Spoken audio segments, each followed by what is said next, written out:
देश में दिवाली की तैयारियां जोरों शोरों से शुरू हो गई है। दिवाली आने में महज कुछ ही दिनों का वक्त बाकी है। इस खास मौके पर तमाम लोग नया मकान, फ्लैट या प्लॉट वगैरह वगैरह खरीदने की सोचते हैं। कुछ लोग ऐसे भी होते हैं जो इस दिन अपने नए घर में शिफ्ट होते हैं। घर खरीदने के लिए ज्यादातर लोग होम लोन का सहारा लेते हैं। इसके जरिए पैसों का इंतजाम तो हो जाता है, लेकिन लॉन्ग टर्म में इसकी भारी भरकम EMI देते रहना आपको काफी महंगा पड़ सकता है, जिसके बाद घर का बजट भी डगमगा जाता है। अगर आप भी इस दिवाली नया मकान खरीदने की प्लानिंग कर रहे हैं तो हमारे पास आपके लिए एक जादुई फॉर्मूला है जो आपके बेहद काम आ सकता है। इससे आपका बजट भी ठीक रहेगा और लोन की EMI भी आपको बोझ नहीं लगेगी।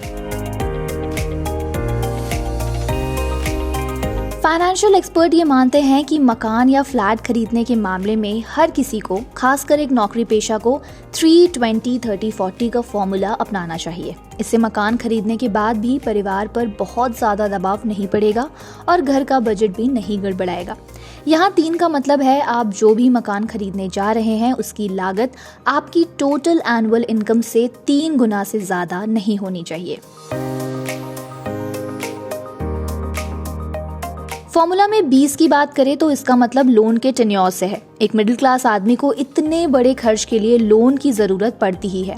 वैसे तो लोन की ड्यूरेशन जितनी कम हो उतना बेहतर होता है, लेकिन EMI बोझ ना बने और आप इसे आसानी से चुकाते रहे, इसके लिए आप लोन का टेन्योर मैक्सिमम 20 साल तक तय कर सकते हैं।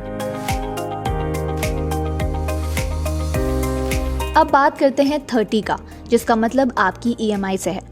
आप जो भी कमाते हैं उसकी 30% से ज्यादा आपकी EMI नहीं होनी चाहिए। अब जान लेते हैं फॉर्मूला में 40 का मतलब क्या होता है। इसका मतलब आपके डाउन पेमेंट से है। जब भी आप कोई फ्लैट लेते हैं तो आपको उसका डाउन पेमेंट करना होता है। ये कोशिश करें कि आप 40% तक डाउन पेमेंट कर सके। इससे आपको लोन कम से कम लेना होगा और कम लोन लेंगे तो उसे छोटी किस्तों में और समय से चुका सकते हैं। तो बस फिर देर किस बात की है। इस फॉर्मूला से ना आपका बजट बिगड़ेगा और ना ही आपको EMI बोझ लगेगी, और तो और इस दिवाली आप अपने नए घर का ख्वाब भी पूरा कर पाएंगे। फाइनेंस से जुड़ी ऐसी खबरों से अपडेटेड रहने के लिए देखते रहिए जी बिजनेस।